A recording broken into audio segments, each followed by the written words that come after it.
I think the collusion thing is, and I've said it from day one, is a joke. I was there. We couldn't collude. We had a tough time colluding between the Trump campaign in Pennsylvania and the RNC, right? I mean, all of our stuff is a ground game. So I think it's look, have some marginal guys, and there were definitely some marginal people early on in the campaign. There was an island of misfit toys. Manafort wasn't marginal, though. He'll have his day in court but it should not be lost on you that my first executive decision was to talk with Jared and the president about Manafort had to go. You fired him. Yeah. From your perspective, what did happen between Russia and the Trump campaign? I have no idea, and it's not relevant. It's just irrelevant. It's not relevant if crimes were committed by members of the campaign? It's not relevant. A collusion of did it change the outcome of the election? That was Steve Bannon saying that he knows that the Russians are, quote, bad guys. But he also says that the Mueller investigation is nothing but, quote, fake news. Let us bring together, here at this table, New York Times reporter Jeremy Peters, who conducted that wide-ranging and excellent interview with former White House chief strategist. Also here, Anna Marie Cox. She's the host of the podcast With Friends Like These at Crooked Media. Jeremy, fantastic, well shot. In addition to compelling on a variety of levels. Got some real pros as colleagues. Soderbergh looks like. We gave a couple of the highlights there, but I want you to talk just in a little more wide-ranging way about you hit the whole gamut here of what we got on the record from Mr. Bannon yesterday. Well, we thought it was an intriguing idea to have Steve Bannon come inside the headquarters of the opposition party, right? He's fake news central. How did that happen, by the way? Yeah. It was his idea. I proposed the interview. We had this podcast set up for a while, and I said, I'll come to you. He said, no, why don't I come to the New York Times? And, Steve is, as you know, a creature of the media, almost more than he is a creature of politics. So he understands the importance not just of getting his message out on avenues like Breitbart, but in coming to the New York Times and talking to Charlie Rose on 60 Minutes. So as much as he rails against the political establishment, it is important for him to be treated as legitimate by the political establishment, because what he is doing is trying to build a political movement whose ultimate goal is to rip apart the Republican Party and displace the leadership at the top. You have a long relationship with him, and he's been talking to you for a long time, from back before a lot of people didn't know who Steve Bannon really was. That's right. How does he? Do you think he's at this moment? We're going to play some more of the interview in a second, but do you think he's happier right now? Like on some level, he seems right now to be a lot happier than he was 6 months ago when he was trapped in that place called 1600 Pennsylvania Avenue. The way he puts it in the interview, John, is he says, yes, I've got my hands on my weapons now, which in his way of speaking, because he's a former Navy captain, he loves these combat metaphors. He sees Breitbart and the money that will soon be at his disposal, if it's not already, from donors like the Mercers, to attack the political establishment, the Republican leadership. And he's much freer to do that outside of the White House. And he's not good in a bureaucracy, right? I mean, no, he's a destroyer, he's a disruptor. He's not somebody who works inside institutions. He's somebody who tears them down.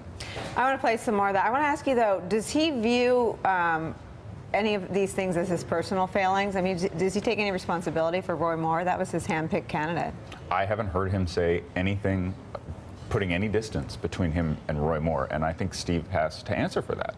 I think the Mercers have to answer for that. You've got a pedophile that they funded. Well, last night he just conflated it with the Access Hollywood tape and said this is some kind of coincidence that the Washington Post broke both of these stories.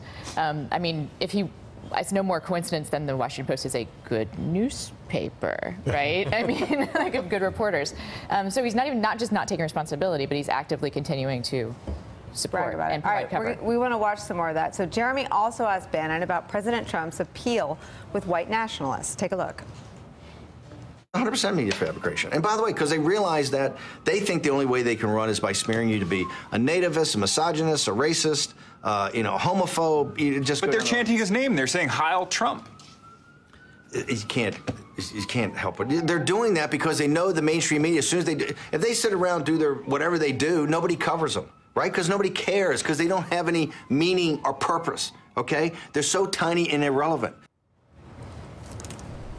Jeremy, it's become a bit of a Washington parlor game here, guessing about how much Bannon is actually still in touch with Trump. Did he allude to that at all? And secondly, I'm really curious what he actually thinks of this tax cut discussion.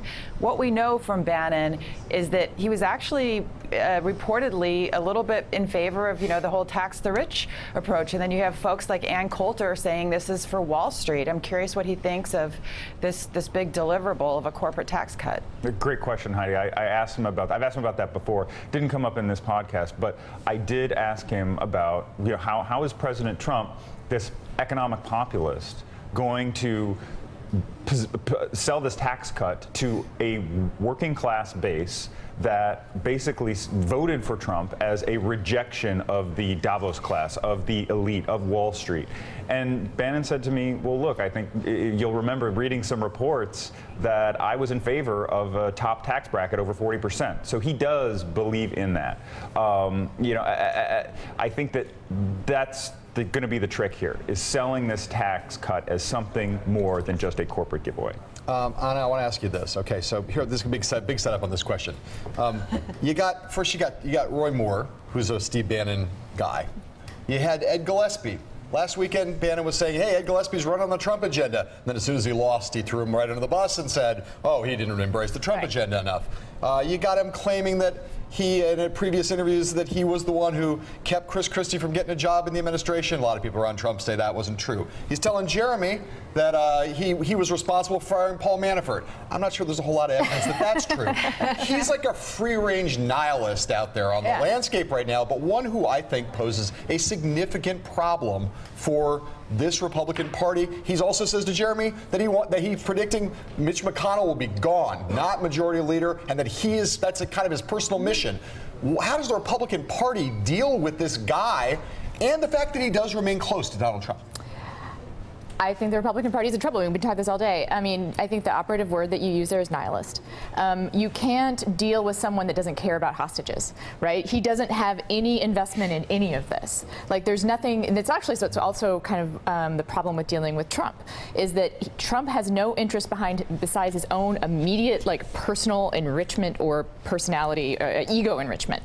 And I think Bannon is sort of is similar in that he just wants to burn it all down. Some people just want to watch the world burn. I think the good news is that is of limited use in building a real movement. Something you guys were talking about third-party candidates and independent candidates earlier. Something that happened on Tuesday that I don't think is getting enough attention is the Democratic Socialists of America. Once they increased their higher office holdings by 75%. They won in places like upstate New York. They won in Duluth, Minnesota. They won in Buffalo. They won in Virginia. And that's the kind of ground level building of a party that really counts. You guys all know this. Here's Steve Bannon's legacy. He's going to allow the Democratic Party to rebuild itself. He's going to allow the Democratic Socialists of America to become a major party. That's going to be not if the Democratic Socialists are degenerates going to end up doing. Thank you, Steve Bannon. And I think it's not because he's sinister and evil. I said this yesterday. It's because he's an incompetent boob. He's not good at this. Jeremy Peters, thank you. We'll be watching your Steve Bannon interview online at nytimes.com. Anna Marie Cox, thank you so much as well. Thanks for checking out MSNBC on YouTube, and make sure you subscribe to stay up to date on the day's biggest stories. And you can click on any of the videos around us to watch more from Morning Joe and MSNBC. Thanks so much for watching.